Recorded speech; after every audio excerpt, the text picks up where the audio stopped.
خبر شامل کرتے بہاولپور سے ملک سعید چینل کی رپورٹ کے مطابق ڈاکٹرالطاف قتل کیس کے ملزمان نذیر، احمد عرف بگو وغیرہ کو بری کر دیا گیا۔ تفصیلات کے مطابق 1.5 سال قبل ڈاکٹر محمد الطاف شیخ کو اڈا جمال پور میڈیکل سٹور بند کر کے اپنے گھر جا رہا تھا کہ پل جڈیہ پر قتل کر دیا گیا۔ ڈاکٹر الطاف کے بھائی محمد اقبال نے تھانہ قائم میں مقدمہ نذیر احمد بگو، محمد ظفر شاہ محمد اور ریاض عرف راجو ارائیں اور 2 نامعلوم افراد کے خلاف درج رجسٹر کروایا۔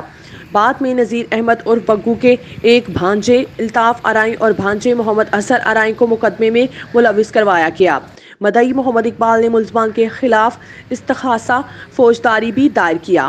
مقدمہ مذکورہ بعدالت جناب رانا عبدالحکیم صاحب ایڈیشنل سیشن جج 1 میں زیر سماعت رہا۔ ملزمان پر فرد جرم لگائی گئی مدعی پارٹی نے اپنے گواہان کی شہادت عدالت میں قلم بند کروائی۔ مدعی پارٹی کی وکالت Umair Mohsin senior advocate supreme court of Pakistan نے کی، جبکہ ملزمان کی وکالت Malik Muhammad Naeem advocate senior advocate high court نے کی۔